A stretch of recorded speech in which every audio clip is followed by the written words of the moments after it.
Imagina huir por tu vida y encontrar en medio de la ruina una muñeca que es tu réplica exacta. Lo que Clara descubrió dentro de ella desató una tormenta que nadie vio venir. Acompáñanos en este viaje de justicia. Suscríbete al canal y dime en los comentarios desde dónde estás viendo esta historia hoy. El aire helado de San Isidro de los Vientos, cargado de neblina y olor a pino, quemaba la garganta de Clara mientras corría. Ella se detuvo por un breve instante frente a la inmensa estructura de ladrillo rojo. El olor a humedad rancia y a madera podrida golpeó sus pulmones en el momento exacto en que cruzó el pesado portón de hierro oxidado de la vieja fábrica. Sus 12 años de vida marcados por la pérdida reciente nunca la habían preparado para un miedo tan profundo, tan visceral, como el que sentía ahora. Clara avanzó hacia la sombra, sus zapatillas desgastadas resbalando sobre la grava suelta, mientras escuchaba los gritos distantes de Rogelio, ecoando por las callejuelas empedradas del pueblo. La fábrica de muñecas, conocida por todos como Juguetes La Aurora, estaba abandonada desde hacía poco más de 3 años. Un incendio misterioso, según decían los viejos del pueblo, había devastado el ala norte de las instalaciones, y poco después la propietaria había fallecido dejando el lugar en el olvido. Las ventanas quebradas allá en lo alto dejaban entrar feixes de luz grisácea del atardecer andino, creando sombras largas y distorcidas sobre las paredes descascadas. Clara presionó su espalda contra la puerta de metal en el interior del vestíbulo. Sus dedos pequeños y magullados por el frío temblaban sin control mientras ella intentaba desesperadamente calmar su respiración ofegante. Del lado de fuera, el sonido era aterrador. Los pasos pesados de las botas de Rogelio se aproximaban crujiendo contra el asfalto roto de la entrada. Venían acompañados por aquella voz rasposa cargada de tabaco y maldad que la niña había aprendido a temer con cada fibra de su ser en los últimos 3 años. Clara cerró los ojos con fuerza y una lágrima solitaria se escapó recorriendo su mejilla sucia de hollín. Ella vivía con Rogelio desde que tenía 9 años, desde aquella mañana nublada en que despertó en el hospital municipal y descubrió que su mundo se había acabado. Sus padres Andrés y Lucía habían muerto en un accidente de auto en la peligrosa curva de la carretera que bajaba de la montaña. En esa época, aquel hombre de barba mal cortada y ojos inquietos apareció en la sala de espera. Se presentó ante los médicos y ante la pequeña Clara como el hermano menor de su padre. Alguien que ella nunca había conocido supuestamente porque vivía lejos en el norte del país. La memoria de aquel día todavía era una mancha borrosa para Clara, fragmentada por el dolor agudo de la pérdida y por los sedantes fuertes que le habían dado. Rogelio ya asumió la guarda de ella con una rapidez burocrática, que hoy, mirando hacia atrás, con los ojos de una fugitiva, parecía extraña, casi ensayada. Los primeros meses él intentó mantener las apariencias. Preparaba sopas de sobre, preguntaba con desinterés sobre las tareas de la escuela y compraba ropa barata en el mercado. Pero esa máscara fina y frágil comenzó a caer muy pronto. Las sopas calientes se convirtieron en restos fríos de comida. Las preguntas sobre la escuela viraron en órdenes ásperas y gritos sin motivo. El pequeño departamento en el que vivían se transformó en una prisión silenciosa, un lugar donde Clara aprendía día tras día que nadie vendría a salvarla. Ahora escondida en la penumbra de la aurora, ella escuchó el sonido metálico del portón principal siendo empujado. Rogelio estaba allí. Él sabía que ella había entrado. El chirrido del metal oxidado resonó como un lamento en el galpón vacío. Clara abrió los ojos dilatados por el pánico y miró hacia el interior profundo de la fábrica. La oscuridad allí dentro era densa, casi sólida. Pero quedarse en la entrada significaba ser atrapada. Quedarse quieta significaba volver a la pesadilla o algo mucho peor. Ella se separó de la puerta con movimientos lentos y se adentró en el vientre del edificio, donde el silencio guardaba secretos que ella ni siquiera podía imaginar. La oscuridad dentro del edificio principal era más densa, mucho más pesada de lo que Clara había imaginado desde afuera. El lugar olía a madera vieja, a pintura descascada por los años y a algo extrañamente dulce, una fragancia química que se aferraba a la garganta. Ella esperó agachada detrás de una pila de cajas de cartón húmedas hasta que sus ojos se acostumbraron a la penumbra. Alrededor formas extrañas comenzaban a ganar contorno. Eran mesas de trabajo cubiertas por sábanas grises de polvo, estanterías tumbadas como esqueletos de metal y montones de escombros que crujían con el viento que se colaba por las grietas. Clara tragó en seco sintiendo como el polvo le raspaba la garganta. Necesitaba encontrar un lugar mejor para esconderse un rincón donde Rogelio no pudiera verla si decidía encender una linterna. La niña avanzó muy despacio, pisando con cuidado extremo sobre el suelo de tablones irregulares. Cada paso era una negociación con el silencio. Un crujido inoportuno, un roce de su ropa contra una mesa podría delatarla. Mientras se movía con el corazón golpeando contra sus costillas, su mente fue arrastrada violentamente hacia el recuerdo de esa mañana. Fue el lunes, apenas unas horas antes, cuando todo había explotado. Clara estaba en la cocina del pequeño departamento lavando los platos del desayuno con agua fría porque el gas se había acabado hacía 2 días. Rogelio había entrado en la habitación con el teléfono celular pegado a la oreja y esa sonrisa torcida que nunca significaba nada bueno. Él trabajaba, supuestamente como repartidor, en una bodega del pueblo, pero pasaba más tiempo bebiendo cerveza barata en las cantinas de la plaza que realmente trabajando. El dinero que entraba en la casa era poco, siempre insuficiente. Ella recordaba con una claridad dolorosa cómo él siempre se quejaba de las facturas, de los precios del mercado, de lo caro que era mantener a una niña en crecimiento. Pero había algo que no encajaba. Incluso reclamando tanto a Rogelio, nunca le faltaba para sus vicios. Clara lo había escuchado muchas veces a través de las paredes finas hablando por teléfono sobre un dinero que tenía que durar y sobre inversiones estúpidas que habían salido mal. Cuando ella cumplió 10 años, las quejas se transformaron en amenazas veladas. Rogelio decía mientras la miraba con ojos turbios que ella necesitaba dar retorno por lo que él gastaba. Hablaba sobre conocidos suyos que tenían depósitos de chatarra en la zona baja del valle, lugares donde niños trabajaban separando cobre y aluminio a cambio de un plato de comida y un colchón sucio. Él decía que estaba siendo demasiado bueno, dejándola ir a la escuela, que aquello era un lujo que los pobres como ellos no podían tener. Esa mañana en la cocina, la amenaza se había vuelto real. Rogelio colgó el teléfono, se acercó a ella y le dijo que había cerrado un trato. Un amigo suyo, dueño de un depósito de metales viejos a las afueras de San Isidro, aceptaría a Clara para trabajar. El trato era simple y cruel. Ella viviría allá, comería allá y trabajaría para pagar su propia existencia. Rogelio ya no tendría que preocuparse por ella. La niña sintió en ese momento que el suelo desaparecía bajo sus pies. Ella sabía lo que eso significaba. Habían escuchado rumores en la escuela, historias susurradas sobre niños que iban a trabajar a esos lugares y nunca más volvían a ser vistos, pequeños fantasmas que el sistema olvidaba. Clara no dijo nada en aquel instante. Apenas asintió con la cabeza, bajando la mirada hacia el agua jabonosa, y esperó. Esperó a que Rogelio saliera confiado y arrogante para comprar más cigarros y celebrar su negocio. Entonces, con manos temblorosas, ella corrió a su habitación. Levantó el colchón desgastado y sacó los pocos billetes arrugados que había logrado esconder durante meses. Eran apenas 50 pesos monedas que había encontrado o ahorrado de los vueltos del mercado. Se puso el abrigo de lana más grueso que tenía, pues el frío de la montaña no perdonaba, y salió por la puerta trasera. Corrió sin destino cierto por las calles empinadas del barrio, doblando esquinas al azar, pasando por callejones que conocía desde que era muy pequeña. Pero Rogelio había descubierto la fuga rápidamente. Clara lo vio saliendo del edificio cuando miró hacia atrás desde la esquina de la panadería. Y desde entonces era una persecución silenciosa, una cacería por las calles que se iban quedando más vacías conforme la tarde caía y la neblina bajaba. Ahora dentro de la fábrica el recuerdo se disolvió cuando un ruido fuerte la trajo de vuelta al presente. Una botella de vidrio rodó por el suelo del vestíbulo allá en la entrada y se estrelló contra una pared. Rogelio estaba adentro. Clara se encogió haciéndose un ovillo detrás de una máquina cubierta de óxido.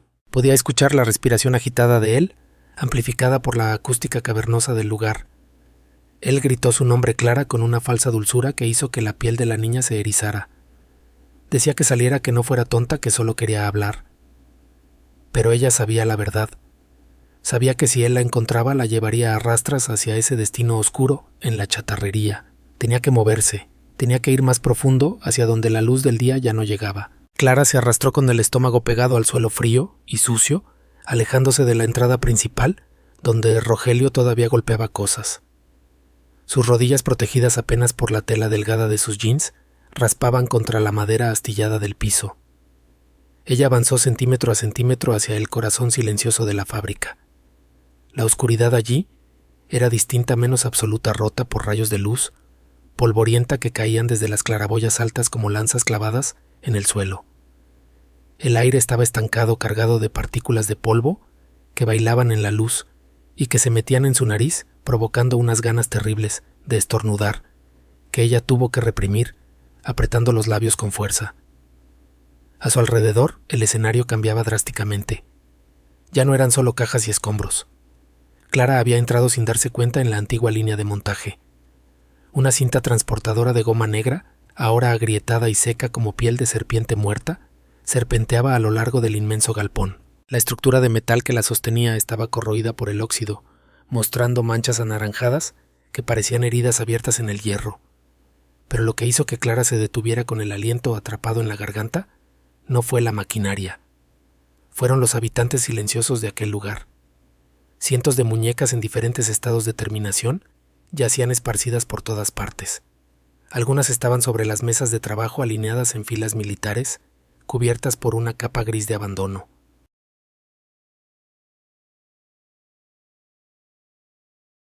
El caos del incendio o el saqueo posterior, y reposaban en posturas antinaturales con las extremidades torcidas.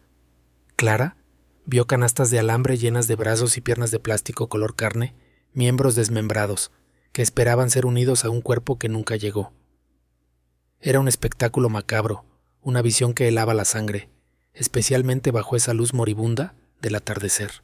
Más adelante, ganchos de metal colgaban del techo sosteniendo torsos pequeños de vinilo que se balanceaban muy levemente con las corrientes de aire que entraban por las ventanas rotas.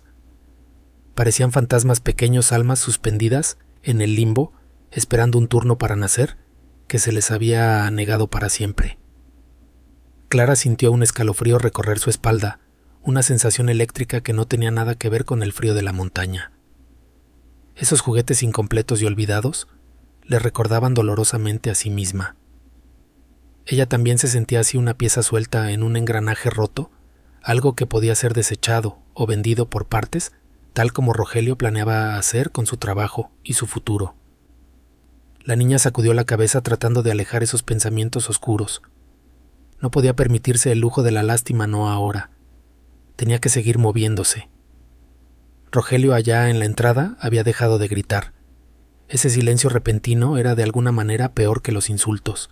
Significaba que él estaba escuchando, cazando, tratando de captar el sonido de su respiración o de sus pasos.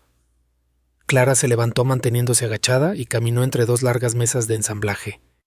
Sus ojos, ahora totalmente adaptados a la penumbra, escaneaban el entorno buscando un refugio más seguro, algo mejor que esconderse debajo de una mesa. Fue entonces cuando vio los moldes. Eran bloques pesados de yeso y metal abiertos sobre un banco de trabajo, revelando las formas negativas de rostros infantiles. Las expresiones congeladas en el material duro eran de una alegría artificial y eternas sonrisas vacías que parecían burlarse de su miedo.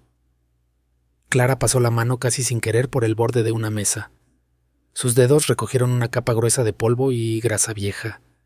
Ella se preguntó con una punzada de dolor en el pecho si su madre había trabajado en esa mesa específica. Lucia, su madre, siempre hablaba con tanto cariño de su trabajo en la Aurora. Decía que hacer muñecas era en cierto modo crear compañeros para los niños solitarios. Clara intentó imaginar a Lucía allí con su delantal azul riendo con sus compañeras, antes de que el fuego y la tragedia consumieran todo. Esa imagen tan cálida y lejana le dio un gramo de fuerza. Ella no era una extraña allí. De alguna manera ese lugar llevaba la huella de su madre. Quizás, solo quizás, el edificio no era su enemigo, sino su aliado. Al final del pasillo formado por las cintas transportadoras, Clara divisó una estructura diferente. No era parte de la planta abierta. Era una pared de madera y vidrio sucio que separaba una sección del resto del galpón. Parecía ser una oficina de supervisión, o tal vez un taller especializado, ubicado en el fondo de la nave principal. La puerta de madera estaba cerrada y la pintura verde se descascaraba en tiras largas. Pero lo importante, lo que atrajo a Clara como un imán, era que esa habitación parecía ofrecer un escondite real, 4 paredes que la separarían de la vista de Rogelio. Ella dio un paso hacia allá ansiosa. Su pie derecho aterrizó sobre un trozo de porcelana rota, oculto bajo el polvo. El sonido, un crujido seco y agudo, estalló en el silencio como un disparo. Clara se congeló instantáneamente levantando el pie y quedándose en equilibrio precario sobre una pierna. Su corazón martillaba contra sus costillas tan fuerte que le dolía. Ella giró la cabeza lentamente hacia la entrada del galpón, aguzando el oído hasta que le dolieron los tímpanos. Desde la distancia entre las sombras de la entrada, escuchó el arrastrar inconfundible de una bota sobre la grava. Luego una risa baja gutural. Rogelio la había escuchado. Él sabía más o menos dónde estaba. El juego del gato y el ratón había subido de nivel. Clara bajó el pie con cuidado exquisito, apoyándolo en una zona limpia de escombros, y reanudó su marcha, esta vez más rápido, casi corriendo en puntillas hacia aquella puerta verde al fondo.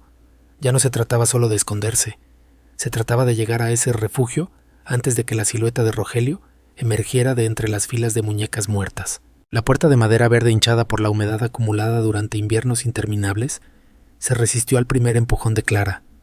Ella y apoyó el hombro con cuidado contra el panel central, sintiendo cómo la madera podrida cedía milímetro a milímetro bajo su peso.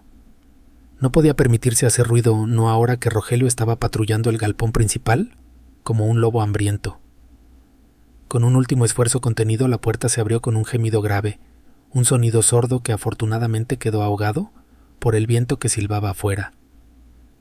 Clara se deslizó por la abertura estrecha y cerró la puerta detrás de ella, dejando apenas una rendija para vigilar. Dentro de aquella sala, el aire tenía una calidad diferente, más densa y personal. Olía a trementina vieja, a barniz seco y a lavanda, un aroma que despertó en Clara una memoria fugaz de las manos de su madre.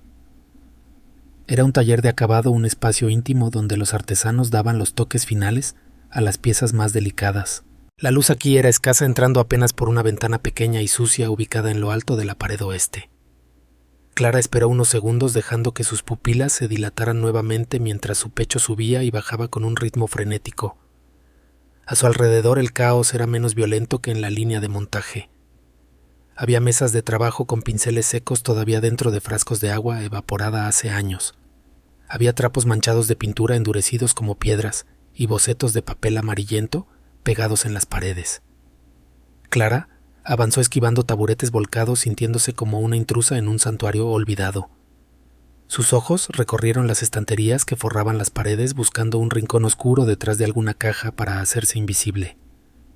Pero entonces su mirada se detuvo en seco, atrapada por un objeto que reposaba en la estantería más alta, lejos del polvo y de la suciedad del suelo. Allí, sentada con una elegancia que contrastaba brutalmente con la ruina del edificio, estaba una muñeca. No era una de esas figuras de plástico barato que había visto afuera, desmembradas y tristes. Esta era diferente. Era de porcelana fina, pálida y luminosa incluso en la penumbra. Estaba apoyada contra la pared trasera del estante, con las manos pequeñas y delicadas reposando sobre su regazo, en una pose de paciencia infinita. Clara sintió un golpe en el estómago, una sensación de vértigo que la hizo tambalearse. Se acercó paso a paso como hipnotizada hasta quedar justo debajo de la estantería. Lo que vio la dejó sin aliento. La muñeca tenía el cabello castaño y ondulado, cayendo sobre los hombros en dos trenzas perfectas, atadas con cintas de raso azul oscuro. Llevaba un vestido de terciopelo azul, con encaje blanco en el cuello, y los puños idéntico a uno que Clara había tenido para la misa de los domingos hacía años. Pero no era la ropa lo que hizo que las piernas de Clara temblaran, era el rostro. Esos ojos grandes y castaños pintados con un brillo de vida inquietante la miraban fijamente. Las mejillas tenían un rubor suave, redondeadas, y la nariz era pequeña y ligeramente respingona. Clara levantó una mano temblorosa hacia su propia cara, tocando la piel fría de su mejilla. Era como mirarse en un espejo distorsionado por el tiempo. La muñeca era ella. No simplemente parecida, sino idéntica. Incluso tenía el pequeño lunar, un punto marrón minúsculo pintado con precisión quirúrgica, justo debajo del ojo izquierdo, la misma marca de nacimiento que Clara veía cada mañana al lavarse la cara. El miedo frío y agudo se mezcló con una curiosidad insoportable. ¿Quién había hecho esto? ¿Por qué estaba allí escondida y protegida como un tesoro secreto en medio de la basura? Clara necesitaba tocarla, necesitaba asegurarse de que era real y no una alucinación provocada por el pánico y el hambre. Pero la estantería estaba alta muy por encima de su alcance. La estructura de madera parecía vieja y carcomida por las termitas. Clara miró alrededor buscando algo para subirse, pero las sillas cercanas parecían demasiado frágiles para soportar su peso. No tenía opción. Tendría que escalar la propia estantería. La niña respiró hondo llenando sus pulmones con ese aire cargado de recuerdos y colocó un pie sobre el primer estante inferior. La madera crujió un sonido seco y peligroso, como un hueso rompiéndose. Ella se congeló girando la cabeza hacia la puerta esperando ver a Rogelio irrumpiendo en la sala. Solo hubo silencio y el goteo lejano de alguna tubería rota. Con movimientos lentos y calculados, Clara subió al segundo nivel. El polvo caía sobre su cara entrando en sus ojos y en su boca, pero ella no se soltó. Sus dedos se aferraban a los bordes de los estantes, los nudillos blancos por la tensión. Estaba a la altura de la muñeca ahora. De cerca la perfección del trabajo era aún más perturbadora. Las pestañas eran reales implantadas una a una. La piel de porcelana tenía una textura que parecía casi suave a la vista. Clara estiró el brazo estirando cada músculo de su hombro dolorido. Sus dedos rozaron la tela de terciopelo del vestido. Con un último esfuerzo agarró la muñeca por la cintura. Era pesada, mucho más pesada de lo que parecía sólida y fría como un bloque de hielo. Clara la atrajo hacia su pecho abrazándola con fuerza, para no dejarla caer, y comenzó el descenso precario. La madera volvió a protestar bajo sus pies, y un frasco de vidrio vacío rodó por el estante tambaleándose peligrosamente cerca del borde. Clara cerró los ojos, rezando para que no cayera. El frasco se detuvo. Cuando sus zapatillas tocaron nuevamente el suelo firme, las piernas de Clara cedieron, y ella se dejó caer sentada sobre el piso sucio, con la muñeca apretada contra su abrigo. El corazón le latía desbocado golpeando contra la porcelana dura del juguete. Allí en la penumbra del taller, sosteniendo aquella réplica exacta de sí misma, Clara sintió que la realidad se estaba rompiendo. Esa muñeca no era un juguete cualquiera, era un mensaje dejado por alguien que la conocía mejor que nadie en el mundo, alguien que había capturado su esencia en arcilla y pintura antes de desaparecer para siempre. Clara giró el juguete en sus manos buscando una respuesta que la frialdad de la porcelana no podía darle. La muñeca era pesada, extrañamente densa en el centro de su cuerpo, como si escondiera un corazón de plomo bajo las capas de tela y relleno.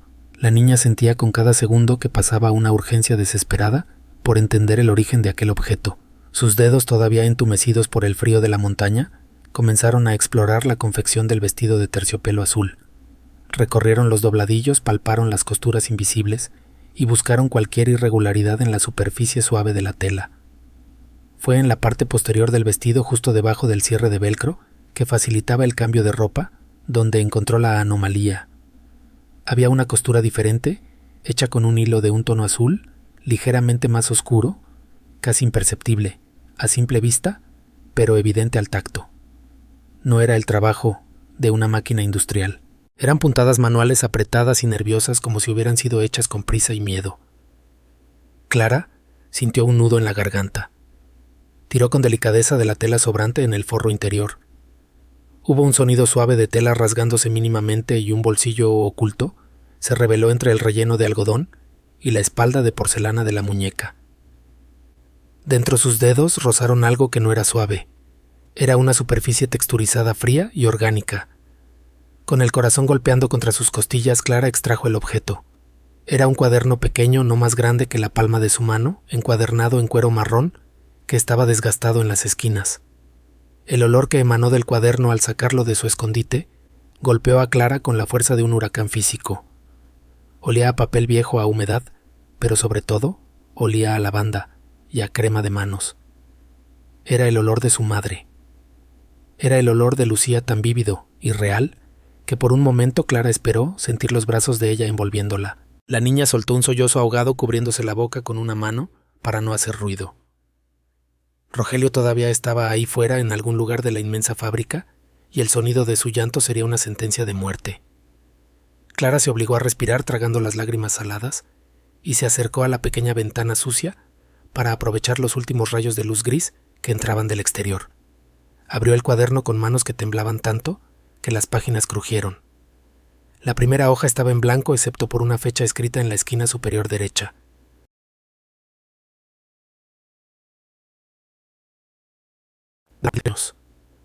justo unas semanas antes del accidente, y debajo de la fecha una letra cursiva, redonda y elegante, llenaba el papel. Clara reconoció la caligrafía al instante. Era la letra de Lucía, la misma que ella veía en las listas de compras pegadas en el refrigerador o en las notas que su madre dejaba en su lonchera antes de ir a la escuela. Clara comenzó a leer forzando la vista en la penumbra creciente. Las palabras de su madre escritas con tinta azul parecían saltar de la página y hablarle directamente al oído. Lucía escribía con una ternura que dolía sobre la creación de esa muñeca especial. Decía que estaba trabajando en secreto después de sus turnos en la fábrica, usando los mejores materiales que podía conseguir. Escribía que quería capturar la inocencia de Clara, congelar ese momento en el tiempo antes de que el mundo se volviera complicado y duro. La entrada continuaba describiendo el amor profundo que sentía por su hija. Lucía hablaba de cómo Andrés, su padre, se reía de ella por ser tan perfeccionista con los detalles del vestido, pero que él también pasaba horas tallando los zapatos de la muñeca en madera, asegurándose de que fueran perfectos. Clara sintió cómo el calor de esas palabras contrastaba con el frío helado del taller abandonado. Sus padres la amaban tanto que habían dejado pedazos de sí mismos en ese objeto. Pero al pasar la página, el tono de la escritura cambiaba sutilmente. La letra se volvía un poco más apresurada, menos adornada. Lucía comenzaba a mencionar preocupaciones que iban más allá del diseño de un juguete. Hablaba de sombras en la fábrica de cosas que había visto y que no podía ignorar. Mencionaba reuniones a puerta cerrada, documentos que desaparecían y un ambiente de tensión que se estaba apoderando de Juguetes La Aurora. Clara leyó con el estómago apretado una frase que la hizo detenerse. Lucía escribía que tenía miedo no por ella misma, sino por el futuro de su familia. Decía que había descubierto un error en los libros de contabilidad, o quizás algo peor, una mentira deliberada que involucraba mucho dinero. Y en medio de esas preocupaciones apareció un nombre. No estaba escrito con odio, al menos no todavía, sino con una cautela temerosa. El nombre era Rogelio. Lucía mencionaba a Rogelio, el nuevo supervisor de logística, un hombre que había llegado hacía poco tiempo al pueblo y que parecía tener demasiado interés en las operaciones financieras de la fábrica. Clara sintió un escalofrío recorrer su espalda. Su madre conocía a Rogelio, pero en el diario no lo llamaba cuñado, no lo llamaba hermano de Andrés, lo llamaba simplemente el supervisor. La mentira sobre el parentesco, esa historia que Rogelio había contado en el hospital, para llevarse a Clara, comenzaba a desmoronarse en esas páginas amarillentas. La luz en la ventana se estaba muriendo rápido. Clara sabía que tenía poco tiempo antes de que la oscuridad fuera total. Pasó las hojas con desesperación buscando entender, buscando la verdad que había estado oculta durante 3 años de sufrimiento. Las siguientes entradas eran más cortas, más paranoicas. Lucía hablaba de sentirse observada, de llamadas telefónicas extrañas en mitad de la noche. Y entonces, en una página marcada con fuerza como si el bolígrafo hubiera estado a punto de romper el papel, Clara encontró la revelación que cambiaría todo. La luz gris que entraba por la ventana sucia se desvanecía minuto a minuto, obligando a Clara a pegarse casi contra el papel para poder leer. Sus ojos ardían por el esfuerzo y por las lágrimas contenidas, pero ella no podía detenerse. Las siguientes páginas del diario ya no eran cartas de amor a una hija no nacida, eran el testimonio desesperado de una mujer que había tropezado con una verdad peligrosa. Lucía describía con una letra que se volvía cada vez más aguda y nerviosa cómo había encontrado una serie de facturas duplicadas en la oficina de administración, documentos que supuestamente pagaban por materiales que nunca llegaban a la fábrica. Clara pasó la yema del dedo sobre la tinta seca, sintiendo la presión que su madre había ejercido sobre el papel. Lucía narraba que al investigar más a fondo, descubrió que todo el dinero desviado iba a parar a una cuenta externa manejada exclusivamente por el nuevo supervisor de logística, Rogelio. El nombre aparecía una y otra vez subrayado con rabia. Él no era simplemente un empleado deshonesto que robaba un poco de la caja chica. Él estaba desmantelando la empresa desde adentro, vendiendo maquinaria como chatarra y falsificando los registros de inventario para cubrir sus huellas. La niña sintió una náusea profunda, un mareo que hizo girar la habitación oscura a su alrededor. Pero lo peor, lo que realmente le heló la sangre en las venas, fue la entrada fechada el 20 de marzo. Faltaban solo 2 semanas para el accidente. En esa página Lucía escribía sobre un enfrentamiento. Rogelio la había acorralado en el pasillo, cerca de los hornos de secado, cuando todos los demás ya se habían ido. Él no la había amenazado con gritos, sino con una calma sonriente, preguntándole por su familia, por su esposo Andrés y por su pequeña hija Clara. Él le había dicho con una voz suave que Lucía describía como el siseo de una serpiente, que sería una lástima que algo malo le pasara a una familia tan bonita solo por culpa de unos papeles mal interpretados. Clara cerró los ojos recordando esa misma voz suave, esa misma sonrisa falsa, en la sala de espera del hospital, 3 años atrás. La mentira se reveló ante ella con una claridad brutal. Rogelio no era el hermano perdido de su padre. Rogelio no era su tío. Él era un completo extraño, un criminal que había amenazado a su madre días antes de que ella muriera.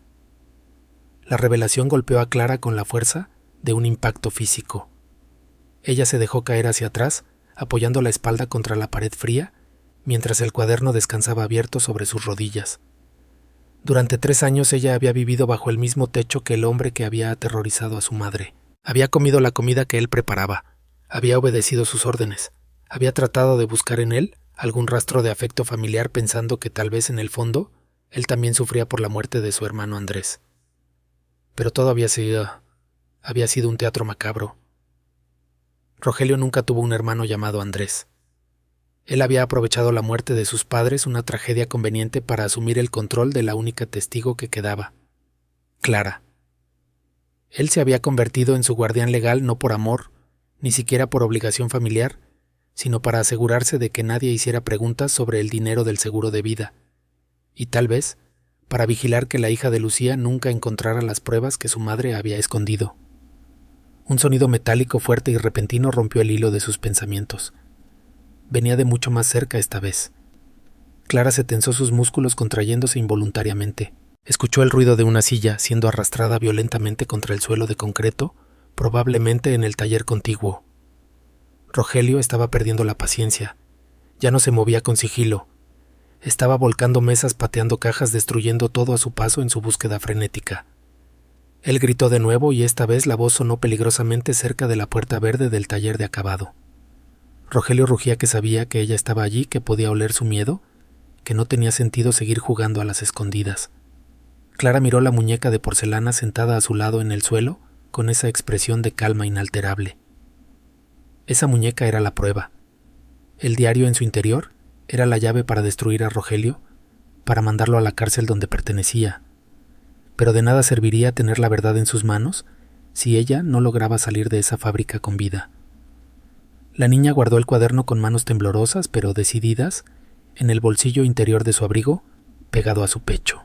Luego tomó la muñeca y la metió con cuidado dentro de su mochila escolar, envolviéndola en su bufanda para protegerla de los golpes. Cerró el cierre de la mochila despacio, rezando para que el sonido de la cremallera no la delatara. Ahora ella no era solo una niña asustada, huyendo de un tutor abusivo. Ella era una testigo, una portadora de justicia, y tenía una misión que cumplir por la memoria de Lucía y Andrés. Clara se puso de pie, ignorando el dolor en sus piernas cansadas. Miró hacia la puerta por donde había entrado. Si Rogelio entraba por ahí, ella no tendría escapatoria. Estaba atrapada en un callejón sin salida, a menos que encontrara otra forma de salir de esa habitación sellada. Sus ojos se posaron con desesperación en la pequeña ventana alta, el único rectángulo de luz nocturna que quedaba en su mundo. Estaba demasiado alta y el vidrio estaba sucio y viejo, pero era su única oportunidad. Tenía que llegar allá arriba antes de que el monstruo, que fingía ser su tío, derribara la puerta. La mente de Clara, aguijoneada por el pánico y la adrenalina, comenzó a conectar los últimos puntos oscuros de su historia. Mientras sus ojos medían la distancia imposible hasta la ventana alta, su memoria viajó hacia atrás, hacia la carretera mojada, y la curva peligrosa donde sus padres habían perdido la vida. Todo el mundo en San Isidro de los Vientos había aceptado la versión oficial. Habían dicho que fue una tragedia inevitable, causada por la niebla espesa y el asfalto resbaladizo de la montaña. Incluso la policía cerró el caso rápidamente, clasificándolo como un accidente de tráfico común en esa región traicionera.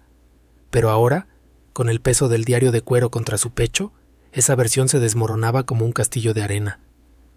Clara recordó con un destello de horror la última página escrita por su madre. Lucía había mencionado que iba a llevar las pruebas a un abogado en la capital al día siguiente. Iba a denunciar a Rogelio, a exponer el fraude millonario y a limpiar la fábrica de su corrupción. Y esa misma noche, antes de que pudiera hacer el viaje, el coche de sus padres se salió de la carretera y cayó al barranco. No fue el clima, no fue un error humano de su padre al volante. Fue él. La certeza se instaló en el estómago de Clara como una piedra fría y pesada. Rogelio no solo era un ladrón de cuello blanco.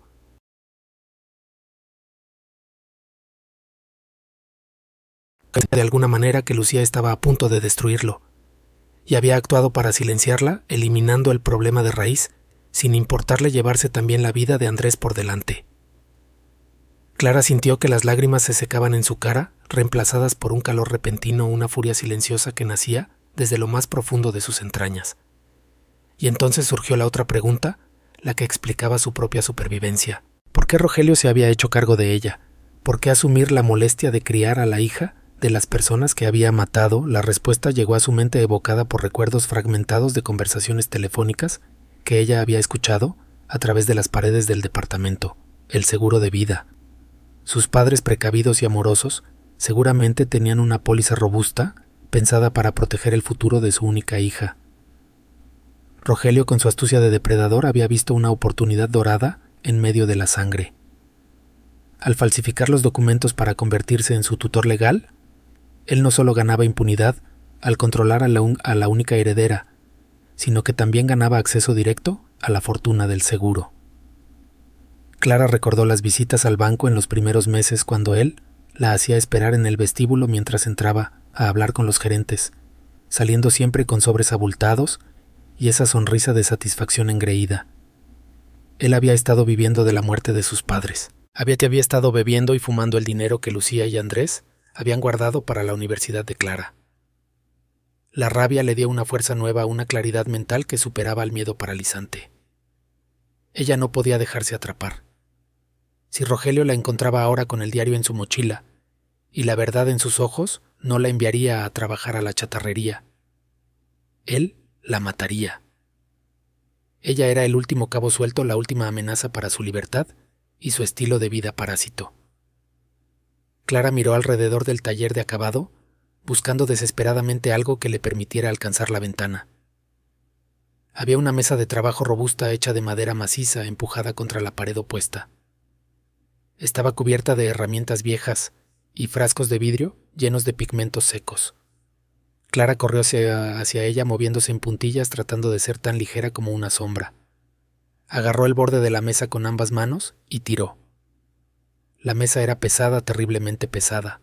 Las patas de madera rasparon contra el suelo de concreto produciendo un chirrido agudo que sonó como un grito en el silencio tenso de la habitación. Clara se congeló instantáneamente soltando la mesa y conteniendo la respiración hasta que sus pulmones ardieron. Sus ojos se clavaron en la puerta verde, esperando ver el picaporte girar. Desde el otro lado, en el galpón principal, el ruido de los destrozos cesó de golpe. Rogelio había escuchado. El silencio que siguió fue absoluto, denso, cargado de una amenaza eléctrica.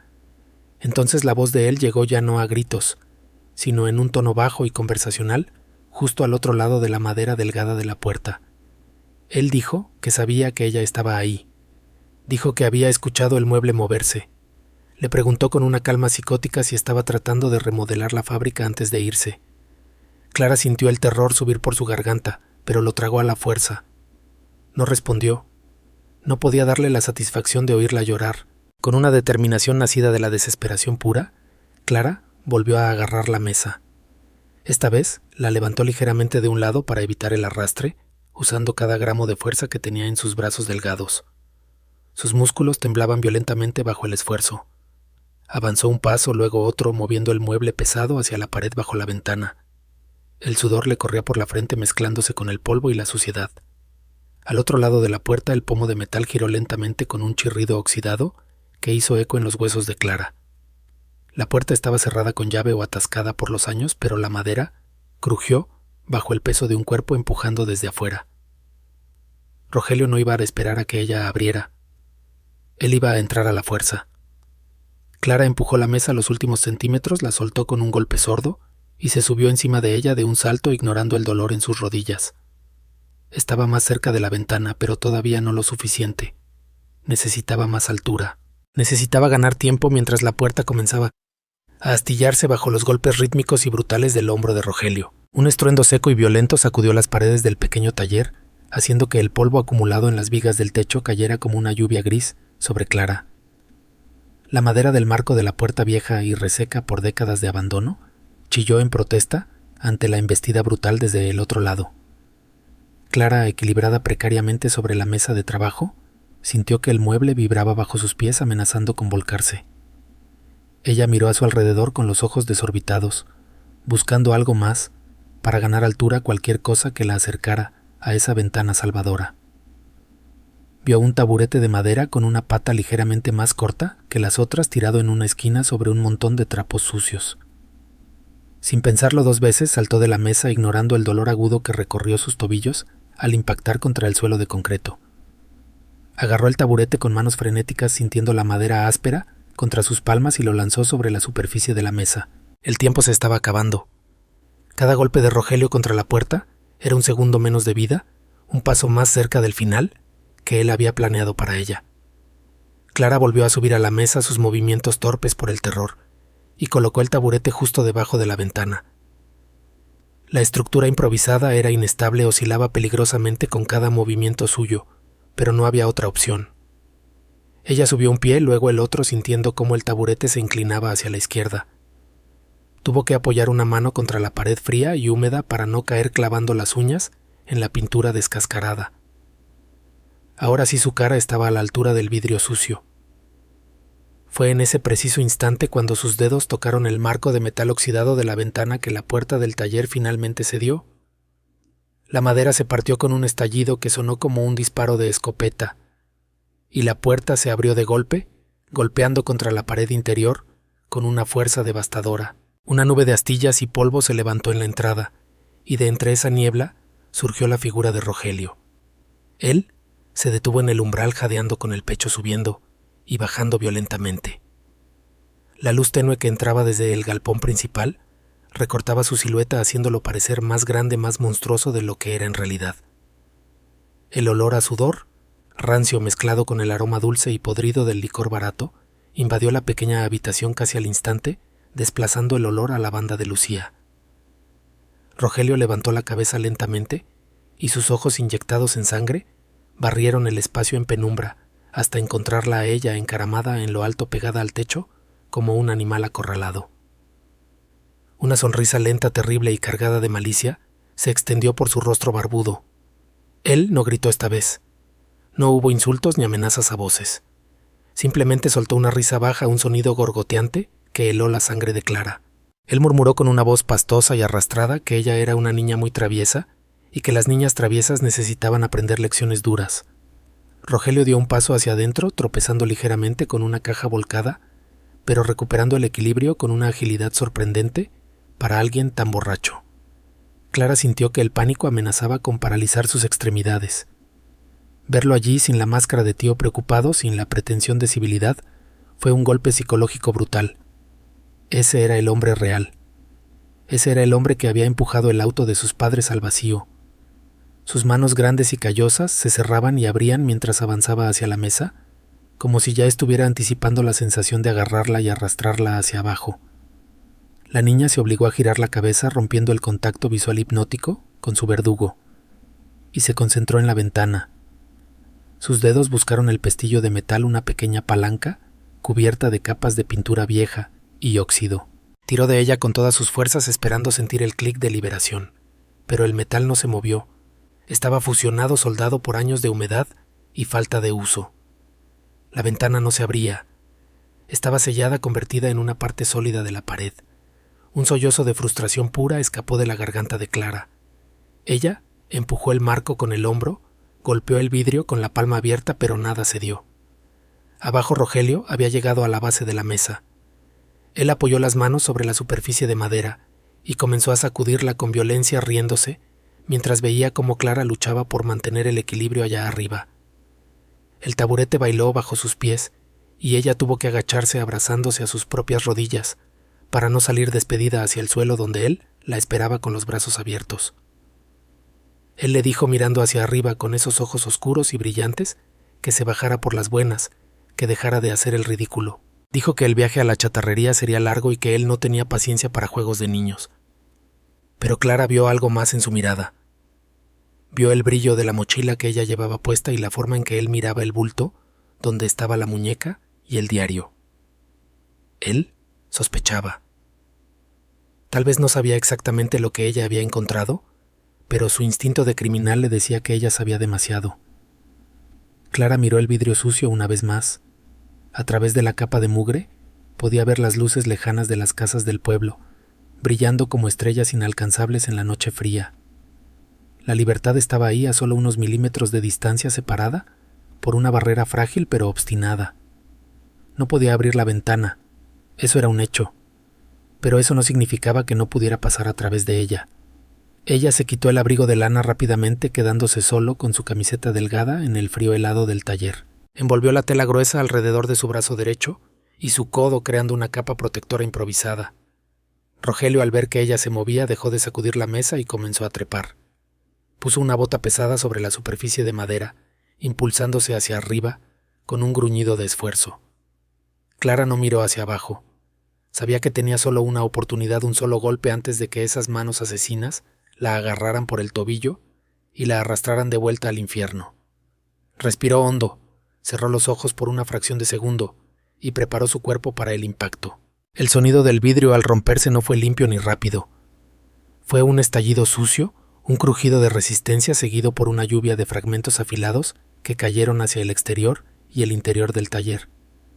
Clara sintió el impacto vibrar en sus huesos desde el codo hasta el hombro, a pesar de la protección improvisada de su abrigo de lana. El aire helado de la noche, reprimido durante años fuera de la fábrica, entró de golpe por el agujero irregular, golpeando su cara sudada con la violencia de una bofetada invisible. Abajo, Rogelio soltó un aullido de dolor y sorpresa. Algunos trozos de cristal habían caído sobre él, obligándolo a cubrirse la cara con los antebrazos y detener su ascenso por un segundo precioso. Clara no miró hacia atrás. Sabía que ese momento de confusión era el único regalo que iba a recibir. Con movimientos frenéticos y el corazón latiendo en su garganta, como un pájaro atrapado, ella comenzó a limpiar el marco de la ventana con la manga de su abrigo, tirando los pedazos grandes de vidrio que aún quedaban adheridos a la masilla vieja. Ella impulsó su cuerpo hacia arriba, apoyando el estómago sobre el borde inferior del marco. El metal oxidado y los restos de vidrio se clavaron en su ropa, buscando la piel suave debajo. Clara pataleó en el aire buscando apoyo en la pared exterior, mientras se arrastraba como un gusano a través de la abertura estrecha. Su mochila con la muñeca y el diario se enganchó por un momento en un clavo saliente y el pánico la inundó. Si la mochila se rompía o si se quedaba atascada, todo habría sido en vano. Con un tirón violento que le hizo doler el cuello, se liberó. La mitad de su cuerpo ya estaba afuera colgando en el vacío, sobre un callejón oscuro que ella no podía ver claramente. Fue entonces cuando sintió la mano. Una garra caliente, húmeda y fuerte se cerró alrededor de su tobillo izquierdo dentro del taller. Rogelio se había recuperado. Él estaba de pie sobre la mesa estirándose cuán largo era y la tenía atrapada. El grito de Clara se perdió en el viento nocturno. Ella sintió como él tiraba hacia abajo con una fuerza brutal que amenazaba con arrastrarla de nuevo hacia la oscuridad. Sus uñas arañaron la pared de ladrillo exterior, rompiéndose contra la superficie áspera, tratando desesperadamente de encontrar algo a que aferrarse. Rogelio gruñía maldiciendo entre dientes, prometiendo castigos terribles si ella no dejaba de luchar. Pero Clara no iba a volver. La imagen de su madre escribiendo ese diario con miedo y esperanza le dio una fuerza que no sabía que tenía. Ella flexionó la pierna libre, la derecha, y lanzó una patada ciega hacia abajo, hacia el interior de la habitación. Su talón impactó contra algo duro, tal vez la muñeca de Rogelio, o su cara. El agarre en su tobillo se aflojó por una fracción de segundo, lo suficiente para que ella sacudiera la pierna con violencia. El zapato de Clara se salió de su pie quedándose en la mano del hombre, pero ella estaba libre. La inercia del movimiento la hizo perder el equilibrio por completo. Clara cayó hacia adelante precipitándose hacia el callejón. La caída no fue larga, tal vez unos 3 metros, pero en la oscuridad pareció eterna. El mundo giró vertiginosamente, una mezcla de cielo negro y ladrillos rojos, hasta que el suelo la recibió. No aterrizó con gracia. Su cuerpo golpeó contra una pila de bolsas de basura antiguas y cajas de cartón podridas.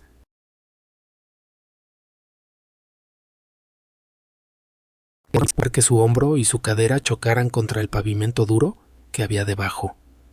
El aire salió de sus pulmones con un sonido sordo.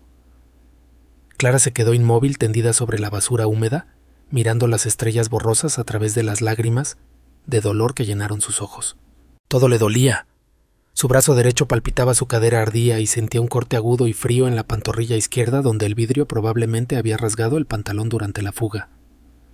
Arriba, en la ventana rota, la cara de Rogelio apareció iluminada tenuemente por la luz del galpón.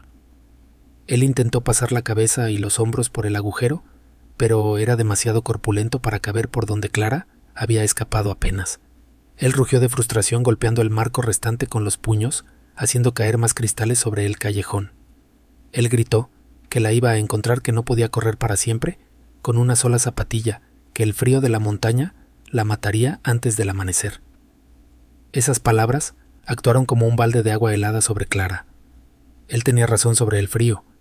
Sin moverse, la temperatura congelante de San Isidro ya estaba empezando a morder a través de su ropa sudada. Ella tenía que levantarse. Tenía que alejarse de la fábrica antes de que Rogelio bajara por las escaleras principales y diera la vuelta al edificio.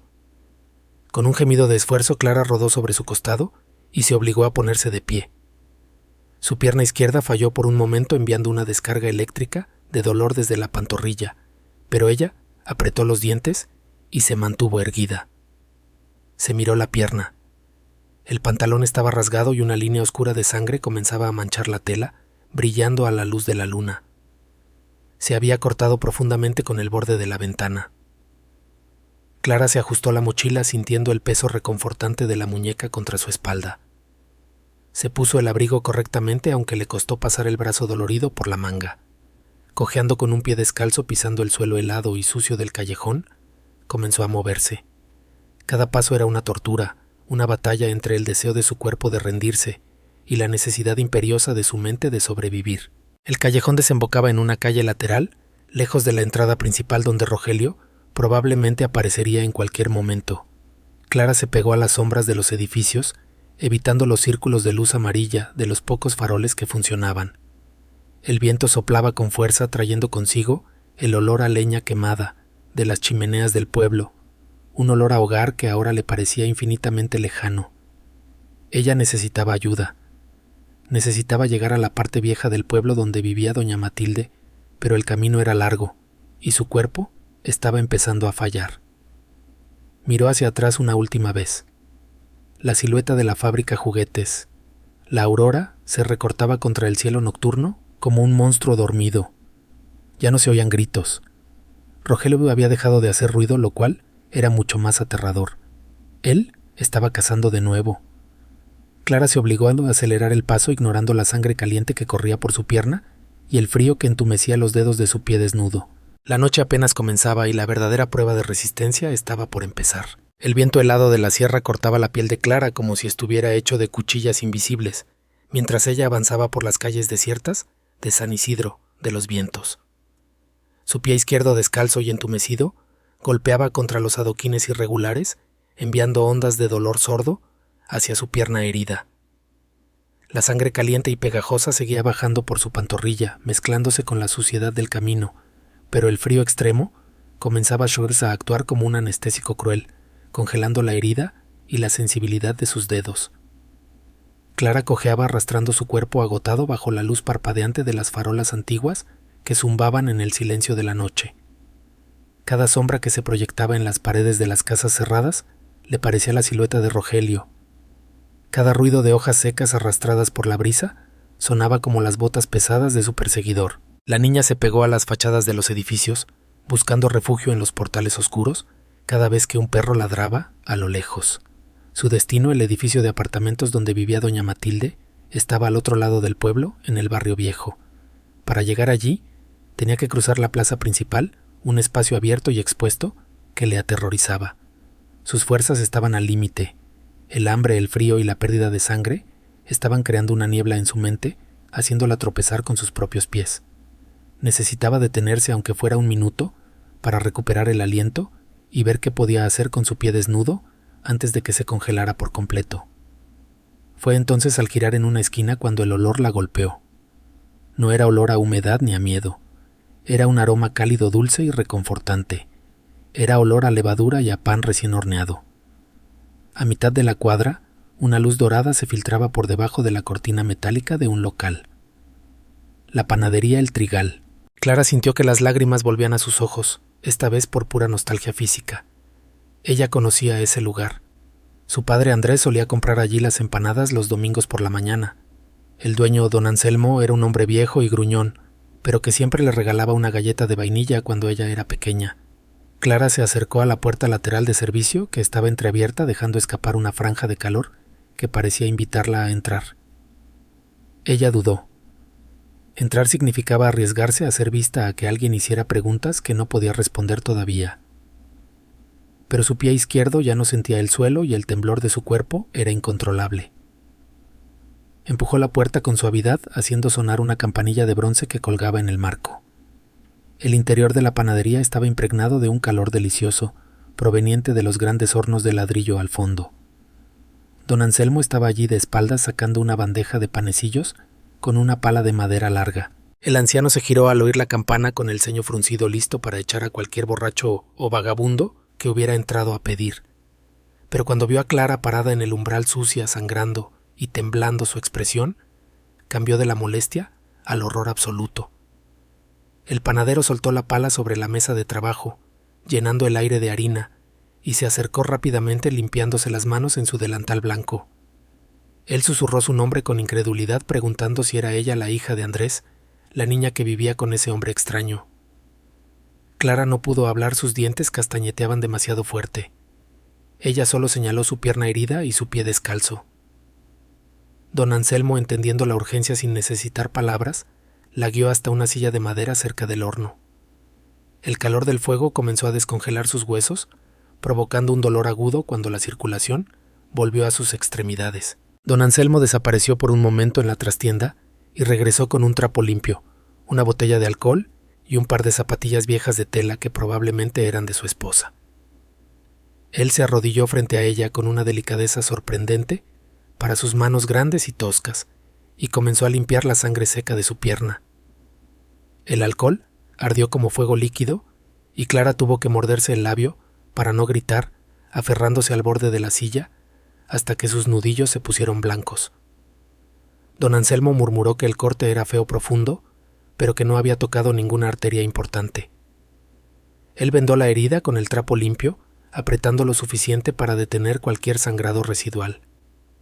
Luego le puso las zapatillas de tela. Le quedaban grandes, enormes para sus pies de niña, pero eran cálidas y tenían suela de goma. Mientras trabajaba el viejo panadero, le habló en voz baja con urgencia.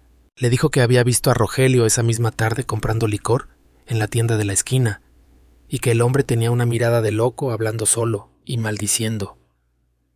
Don Anselmo le advirtió que no era seguro quedarse allí, que Rogelio a veces pasaba por la panadería buscando crédito. Él le preguntó a dónde iba, si tenía a alguien. Clara, con la voz ronca y débil, le dijo que iba a casa de doña Matilde, la antigua vecina. Don Anselmo asintió aprobando el plan. Él fue al mostrador y tomó 2 panes dulces todavía humeantes y se los puso en las manos a Clara. Le dijo que comiera mientras caminaba, que necesitaba azúcar para no desmayarse en el camino. No le ofreció llamar a la policía desde allí, y Clara lo agradeció en silencio. Ella sabía que Rogelio tenía amigos o conocidos en la guardia local del turno de noche. Necesitaba llegar a alguien que pudiera contactar a las autoridades externas, a alguien como la doctora Elena. Clara se levantó sintiéndose un poco más humana gracias al calor y al calzado.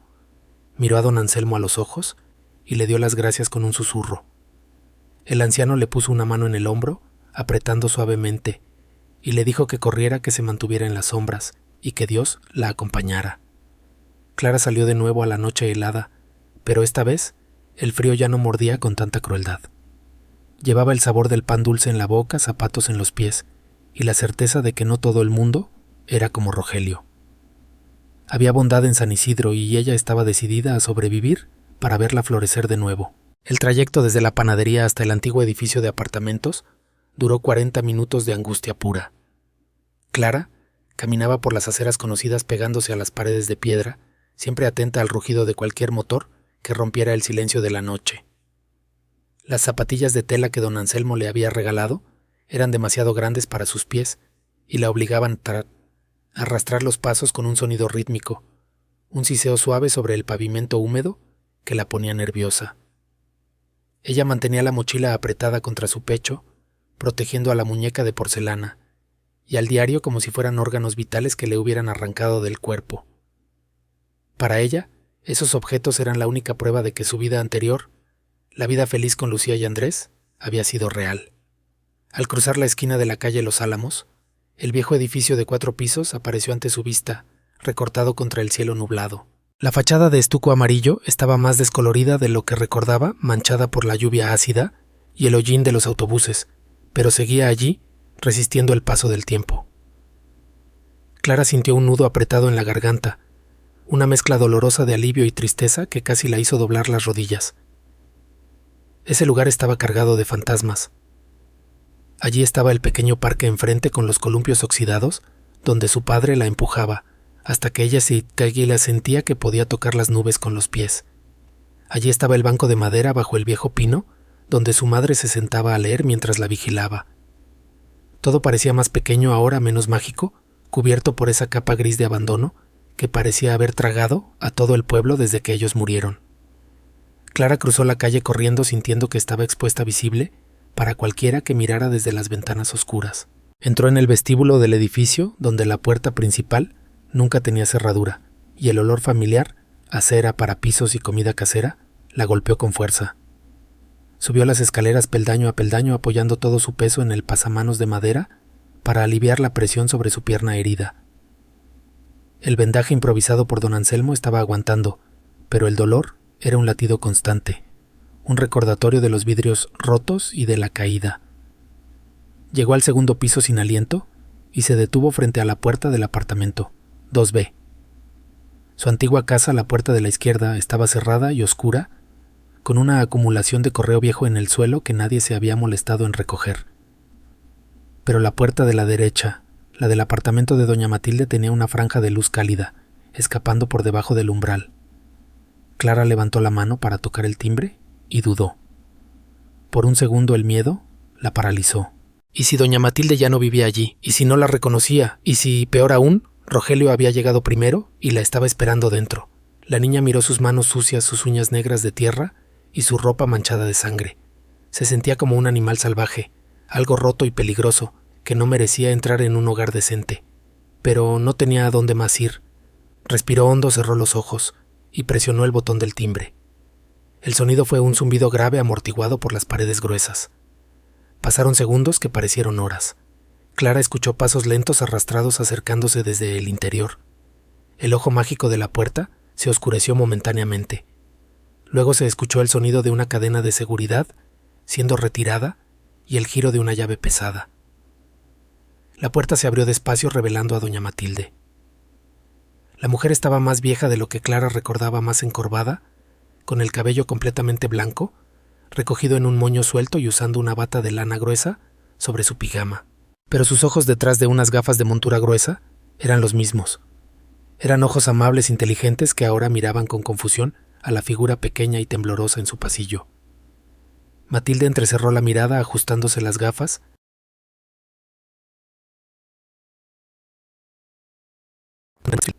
Entonces la comprensión golpeó su rostro como un rayo de luz. Ella soltó un grito ahogado llevándose una mano a la boca y susurró el nombre de Clara como si estuviera viendo a un fantasma resucitado. Antes de que Clara pudiera decir una palabra, antes de que pudiera explicar o pedir perdón, doña Matilde se adelantó y la envolvió en un abrazo feroz. La niña sintió como todas sus defensas, toda la dureza que había tenido que construir para sobrevivir a Rogelio y a la fábrica, se desmoronaban en un instante. El olor de Matilde a talco de rosas y a té de manzanilla era el olor de la seguridad, Clara se aferró a la bata de lana enterrando la cara en el hombro de la anciana y comenzó a llorar. No fue un llanto silencioso esta vez. Fue un llanto profundo gutural, un torrente de sollozos que sacudía todo su cuerpo, liberando 3 años de miedo contenido. Lloró por sus padres, por la soledad, por el hambre y por el terror de esa noche. Doña Matilde no hizo preguntas. Simplemente la sostuvo acariciando su cabello enredado y sucio, murmurando palabras suaves de consuelo, diciéndole que ya estaba a salvo, que ya había pasado. La anciana la guió suavemente hacia el interior del apartamento, cerrando la puerta con firmeza y pasando todos los cerrojos como si quisiera sellar el mundo exterior para siempre. Llevó a Clara hasta el sofá de terciopelo verde en la sala, el mismo sofá donde Clara solía sentarse a comer galletas cuando era pequeña. Matilde fue a la cocina y regresó rápidamente con un vaso de agua, observando con horror las heridas visibles en la pierna y las manos de la niña. Clara bebió el agua con desesperación, sintiendo cómo el líquido fresco calmaba su garganta ardiente.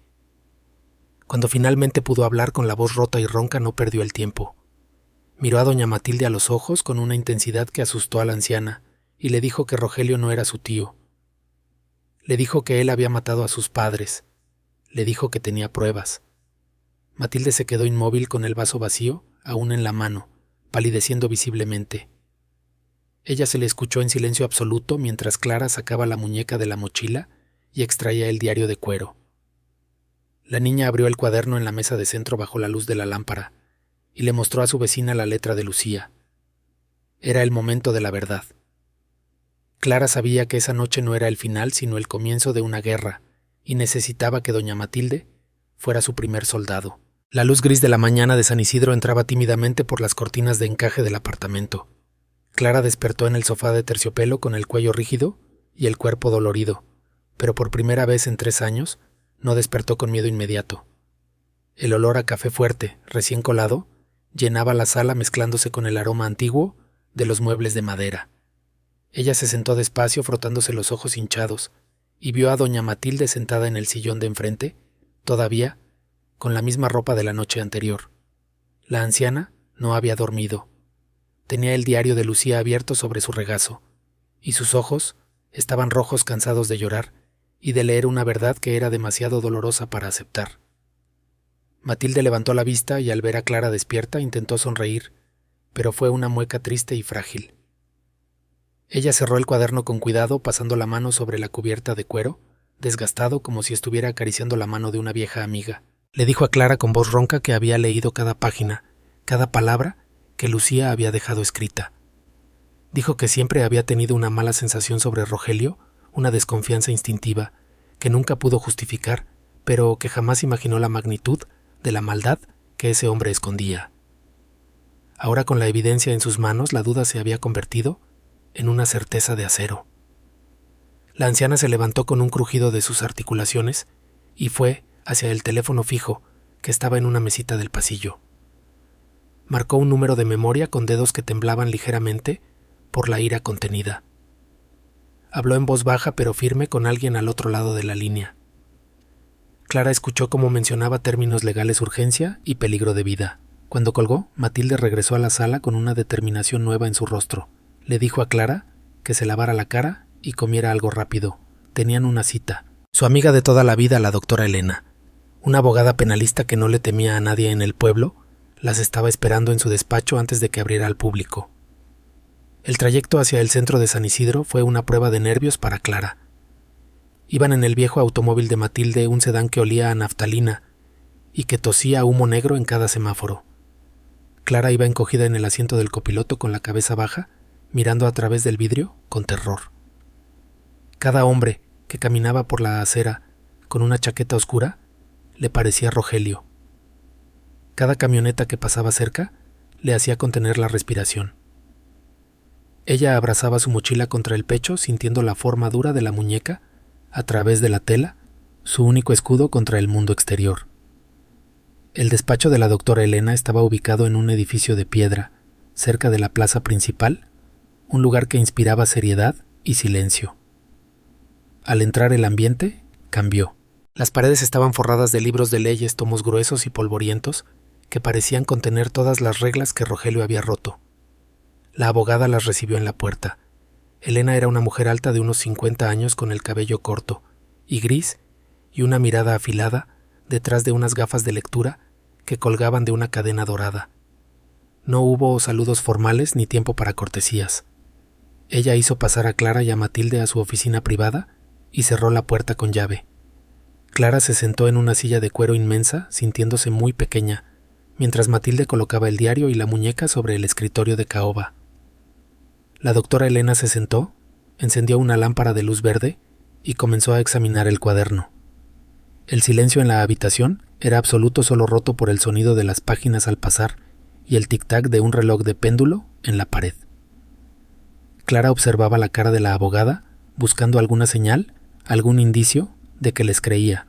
Elena leía rápido con ojos profesionales que saltaban de un párrafo a otro, buscando datos, fechas y nombres concretos. Cuando llegó a las últimas entradas donde Lucía detallaba el fraude financiero y las amenazas directas, la expresión de Elena se endureció. Su boca se convirtió en una línea fina y apretada. Ella cerró el diario, se quitó las gafas y miró a Clara directamente a los ojos. No la miró con lástima, sino con un respeto profundo. Le dijo con una voz clara y potente que lo que tenía allí era dinamita pura. Explicó que el diario por sí solo era un testimonio poderoso, pero combinado con las circunstancias de la muerte de sus padres y la falsificación de identidad de Rogelio, constituía la base para un caso criminal devastador. Elena se levantó y comenzó a caminar por la oficina, pensando en voz alta, trazando una estrategia de guerra. Dijo que Rogelio había cometido múltiples delitos graves: falsedad ideológica al mentir sobre su parentesco, estafa agravada al cobrar el seguro, y lo más grave de todo, homicidio calificado si lograban vincular el accidente con las amenazas descritas por Lucía. Pero la abogada advirtió con un tono sombrío que debían actuar con una velocidad quirúrgica. Si Rogelio sospechaba que Clara había hablado o que el diario existía, intentaría huir o destruir las pruebas físicas que aún quedaban en su apartamento. La abogada volvió a su escritorio y tomó el teléfono. Dijo que no iban a ir a la comisaría local, donde Rogelio podría tener amigos de sus noches de borrachera. Iban a llamar directamente al comisario Valdés, el jefe regional de la Policía de Investigación, un hombre conocido por su integridad y su dureza. Elena marcó el número y, mientras esperaba que contestaran, le aseguró a Clara que ese hombre, el falso tío, no volvería a dormir tranquilo nunca más. La maquinaria de la justicia, lenta pero implacable, estaba a punto de ponerse en marcha y Clara era quien había encendido el motor. El edificio de la Jefatura Regional de Policía, ubicado a las afueras de San Isidro, era una estructura de concreto gris que parecía diseñada para intimidar. Clara cruzó las puertas de vidrio blindado flanqueada por doña Matilde y la doctora Elena, sintiendo que el aire dentro del recinto estaba cargado de una electricidad estática, densa y oficial. El lugar olía a café quemado, a limpiador de pisos industrial y a la tinta de los formularios burocráticos. No había el caos ruidoso de una estación local, sino un silencio tenso interrumpido apenas por el tecleo constante de las máquinas y el zumbido de los tubos fluorescentes en el techo. Un oficial uniformado con el rostro inexpresivo las guió a través de un laberinto de pasillos color crema hasta una oficina situada al final del corredor principal. La placa en la puerta leía: Comisario Héctor Valdés. Al entrar, Clara se sintió inmediatamente pequeña ante la presencia del hombre que ocupaba el escritorio metálico. Valdés era un hombre grande de hombros anchos que tensaban la tela de su camisa azul, con el cabello gris cortado al estilo militar y una cicatriz fina que le cruzaba la ceja izquierda. Él no se levantó para saludar, ni ofreció sonrisas de cortesía. Sus ojos oscuros y analíticos se clavaron en Clara, como si estuvieran escaneando su alma en busca de mentiras. La doctora Elena tomó la iniciativa hablando con la autoridad de quien conoce el terreno. Ella explicó con frases cortas y precisas la gravedad de la situación. Habló de la suplantación de identidad, del fraude continuado y de las sospechas fundadas de homicidio. Valdés escuchaba en silencio, tamborileando los dedos gruesos sobre la superficie fría de su escritorio sin mostrar ninguna emoción visible.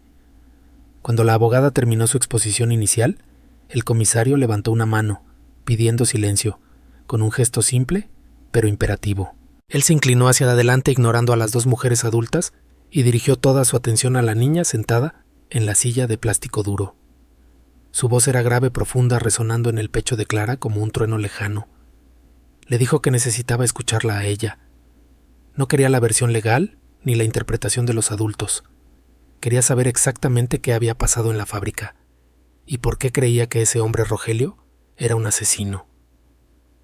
Clara sintió que la garganta se le cerraba. Revivir la noche anterior, en ese cuarto frío y estéril, parecía imposible. Doña Matilde, sentada a su lado, le apretó la mano con fuerza, transmitiéndole un calor que le dio el empujón necesario. Clara comenzó a hablar. Su voz salió temblorosa, al principio un susurro roto, pero fue ganando fuerza, a medida que la rabia superaba al miedo.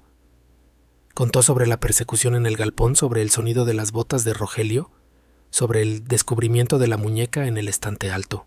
Luego, con movimientos lentos y solemnes, sacó el diario de cuero de su mochila y lo puso sobre el escritorio justo enfrente de Valdés. El comisario tomó el cuaderno con una delicadeza inesperada para un hombre de su tamaño.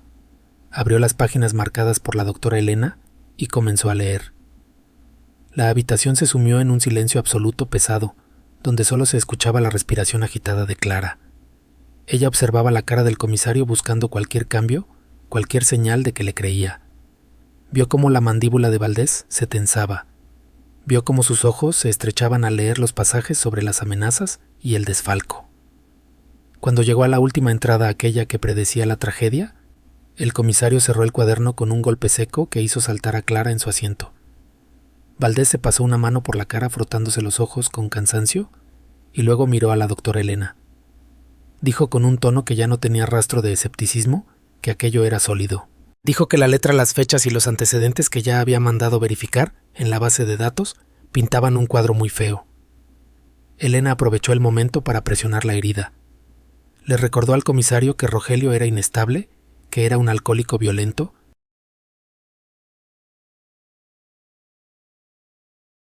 Si iba a volver, si intuía que la policía estaba involucrada, intentaría destruir las evidencias físicas que aún quedaban en el apartamento, o peor, intentaría desaparecer con el dinero que le quedaba en las cuentas. Cada minuto que pasaban hablando en esa oficina era un minuto de ventaja que le regalaban a un criminal peligroso. Valdés asintió reconociendo la urgencia táctica. Se puso de pie de golpe, dominando la habitación con su altura, y tomó el teléfono de su escritorio. Marcó una extensión interna y ladró una serie de órdenes rápidas. Pidió una orden de allanamiento inmediata solicitando la firma del juez de turno por vía de emergencia. Pidió un equipo de intervención táctica listo en el estacionamiento en 5 minutos. Pidió que localizaran el vehículo de Rogelio a través de las cámaras de tráfico del pueblo. El cambio en la atmósfera fue instantáneo. La burocracia lenta y pesada se transformó en acción cinética. Valdés se ajustó la funda de su arma en la cintura y miró a Clara una última vez. Le dijo con una seriedad brutal que ella había sido muy valiente, más valiente que muchos hombres que él conocía. Le prometió que iban a traer a Rogelio y que esta vez las rejas serían de verdad.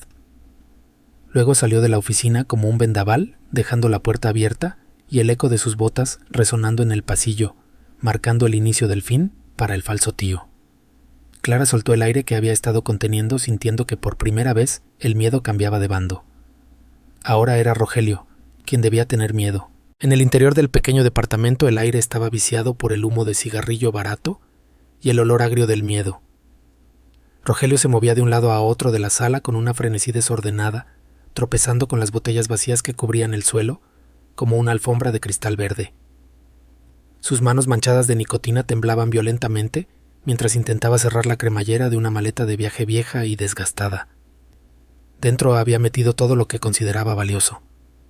Fajos de billetes arrugados que había sacado del escondite, bajo las tablas del piso relojes que pertenecieron a Andrés, y una carpeta azul con los pasaportes falsos que había guardado para una emergencia como esta.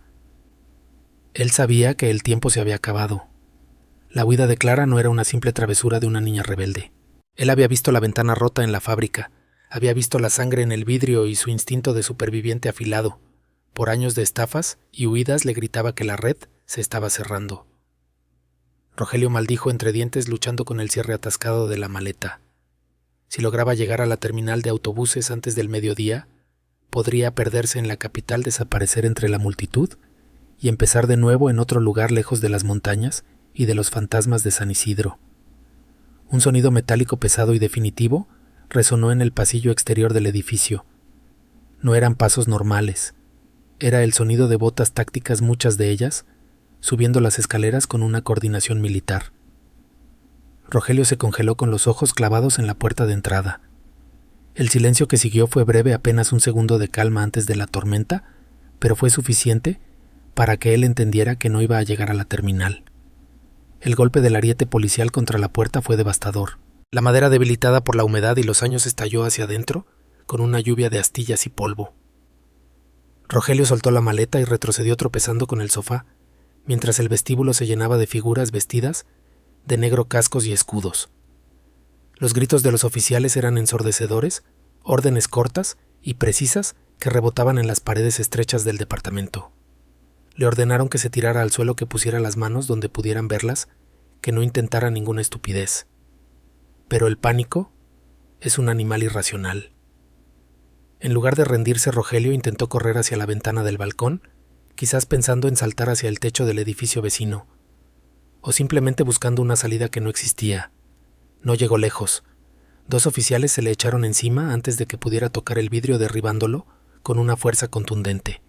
Su cara golpeó contra el suelo de parquet sucio, y el aire salió de sus pulmones con un gemido de dolor. Sintió el peso de las rodillas de los policías en su espalda, inmovilizándolo por completo, y luego el clic frío y apretado de las esposas cerrándose alrededor de sus muñecas. El comisario Valdés entró en el departamento unos segundos después, caminando con calma entre el caos controlado de la operación. Se detuvo frente a Rogelio, que yacía en el suelo, respirando con dificultad, y lo miró desde arriba con una expresión de absoluto desprecio. No hubo palabras de triunfo ni discursos dramáticos. Valdés simplemente hizo una señal a sus hombres para que levantaran al detenido. Cuando Rogelio fue puesto de pie con la nariz sangrando y la mirada perdida, se encontró cara a cara con la justicia que había intentado evadir durante 3 años. Mientras un oficial le leía sus derechos con voz monótona, el resto del equipo comenzó a registrar el lugar. No tardaron mucho en encontrar lo que buscaban. Uno de los agentes abrió la maleta que Rogelio había estado intentando cerrar. Adentro, expuestos a la luz cruda de la mañana, estaban los fajos de dinero, la evidencia física del saqueo sistemático que había perpetrado contra la herencia de Clara. También encontraron en el bolsillo de una chaqueta tirada en una silla una tarjeta de memoria y varios documentos bancarios a nombre de identidades falsas, pruebas irrefutables de su red de mentiras. Pero el hallazgo más condenatorio estaba en la cocina. Sobre la mesa, junto a un vaso de whisky a medio terminar, había una carta a medio escribir. Era una nota dirigida a su contacto en la chatarrería, una instrucción apresurada para deshacerse del problema si alguien preguntaba por la niña. Valdés tomó la nota con guantes de látex, leyó las líneas garabateadas con tinta negra y sintió una oleada de repulsión. Ese papel era la confirmación final de que Rogelio no solo era un ladrón, sino un hombre dispuesto a vender una vida humana para salvar su propio pellejo. El comisario ordenó que se llevaran todo: cada papel, cada dispositivo electrónico, cada centavo mal habido. Rogelio fue escoltado fuera del departamento arrastrando los pies con la cabeza baja, para evitar las miradas de los vecinos, que habían salido al pasillo atraídos por el ruido. Ya no era el tirano doméstico que controlaba la vida de Clara con puño de hierro. Ahora era solo un hombre patético, derrotado y esposado, caminando hacia un futuro de rejas y hormigón. Afuera, en la calle, dentro de un coche patrulla sin distintivos, Clara observaba la escena a través de los cristales tintados. Estaba sentada entre doña Matilde y la doctora Elena. Cuando vio salir a Rogelio escoltado por 2 policías gigantescos, sintió una sensación extraña. No fue alegría ni euforia. Fue como si un peso inmenso, una losa de piedra, que había llevado sobre los hombros durante una eternidad, simplemente se desvaneciera en el aire. Él se veía pequeño desde allí, inofensivo. Clara soltó el aire, apoyó la cabeza en el hombro de Matilde y cerró los ojos. La pesadilla había terminado. El monstruo había sido capturado y la luz del día finalmente parecía real. El martillo de madera oscuro y barnizado golpeó el estrado con un sonido seco definitivo que resonó en la sala del tribunal como el final de una larga tormenta. Clara observó desde la primera fila de bancos cómo el juez cerraba la carpeta del caso. Habían pasado 8 meses desde la redada en el apartamento, 8 meses de declaraciones, peritajes y esperas interminables en pasillos fríos. Pero ese golpe de mazo, ese ruido simple y contundente, marcaba la frontera entre su pasado de miedo y su futuro. Rogelio, sentado en el banquillo de los acusados, con un uniforme gris que le quedaba grande, no levantó la cabeza. El juez, un hombre de rostro severo pero justo, leyó la sentencia con una voz que no admitía réplicas. Declaró a Rogelio culpable de homicidio calificado, fraude, suplantación de identidad y abuso de confianza. La condena fue ejemplar: 30 años de prisión efectiva, sin posibilidad de beneficios por buena conducta durante las primeras 2 décadas. Además, se ordenó la restitución inmediata de todos los bienes y fondos sustraídos a la herencia de Clara. Cuando los guardias se acercaron para llevarse al prisionero, Rogelio miró hacia atrás por un breve instante. Sus ojos se cruzaron con los de Clara, pero esta vez la niña no bajó la mirada ni tembló. Lo sostuvo con una frialdad tranquila, viendo en él no a un monstruo, sino a un hombre pequeño y miserable que había perdido todo. Al salir del edificio de justicia, el aire de San Isidro de los Vientos parecía diferente. Ya no era ese viento cortante y hostil que la había perseguido durante su fuga. Ahora, bajo el sol pálido de la primavera andina, la brisa traía el olor a tierra mojada y a flores silvestres que brotaban en las laderas de la montaña. Doña Matilde caminaba a su lado con un paso más ligero, como si ella también se hubiera quitado años de encima. La anciana le apretó la mano suavemente y le preguntó si quería ir a celebrar con un helado en la plaza. Clara asintió, sintiendo que por primera vez tenía permiso para ser simplemente una niña de 12 años. La vida con doña Matilde se había convertido poco a poco en una rutina de paz y sanación. La custodia legal había sido concedida a la vecina de forma permanente gracias al trabajo incansable de la doctora Elena, quien había luchado como una leona en los tribunales de familia. Se habían mudado a un apartamento en la planta baja más accesible para las rodillas de Matilde, y Clara tenía ahora su propia habitación. No era un cuarto oscuro y silencioso como el que tenía con Rogelio. Este estaba pintado de un color crema cálido con cortinas amarillas que dejaban entrar el sol cada mañana. Clara todavía tenía pesadillas a veces. En esas noches malas soñaba con el sonido de botas persiguiéndola por un laberinto de metal y óxido. Pero cuando despertaba gritando y sudando, doña Matilde siempre estaba ahí en cuestión de segundos, con un vaso de leche caliente y una paciencia infinita, recordándole que la puerta estaba cerrada, que Rogelio estaba lejos y que ella estaba a salvo. Las cicatrices en su pierna habían sanado, dejando apenas una línea blanca y fina en su pantorrilla, un recordatorio físico de su valentía, que Clara tocaba a veces como para asegurarse de que su victoria había sido real.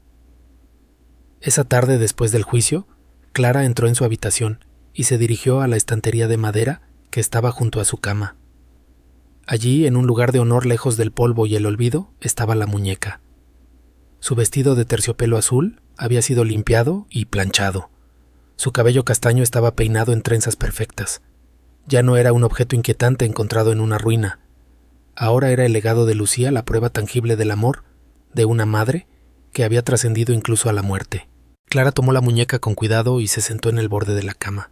Del bolsillo del vestido sacó el diario de cuero. El cuaderno estaba desgastado con las esquinas dobladas, pero las palabras en su interior seguían brillando con la misma intensidad. Clara ya no leía las partes sobre el fraude o sobre el miedo. Esas páginas pertenecían al caso criminal y ya habían cumplido su función. Ahora ella leía las primeras páginas. Leía sobre la alegría de su madre al sentirla patear por primera vez, sobre los planes que Andrés tenía para enseñarle a andar en bicicleta, sobre el amor inmenso y puro que había rodeado su nacimiento.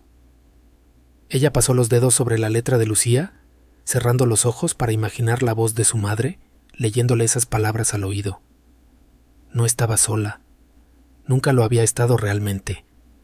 Sus padres vivían en esas páginas, vivían en la bondad de doña Matilde, vivían en la justicia que ella misma había forjado, con sus manos pequeñas y heridas. Clara guardó el diario, colocó la muñeca de vuelta en su sitio y se acercó a la ventana. Afuera el sol se estaba poniendo sobre las montañas, tiñendo el cielo de colores violeta y naranja. A lo lejos las ruinas de la fábrica Juguetes La Aurora se recortaban contra el horizonte, silenciosas y vacías. El municipio había anunciado planes para demoler el lugar y construir un parque. Clara pensó que eso era bueno. Las sombras se irían y en su lugar crecería hierba nueva. Ella respiró hondo, llenando sus pulmones con el aire limpio de la noche que llegaba, y sonrió. El invierno de su vida había terminado. Mañana tenía escuela, y doña Matilde había prometido hacer panqueques para el desayuno. El futuro, por fin, era suyo. A veces pensamos que el mal es invencible. A veces parece que las personas como Rogelio, con sus mentiras bien armadas y su crueldad fría, tienen todo el poder del mundo. Pero la historia de Clara, esa niña valiente, que corrió descalza por el frío de la montaña, nos recuerda una verdad fundamental.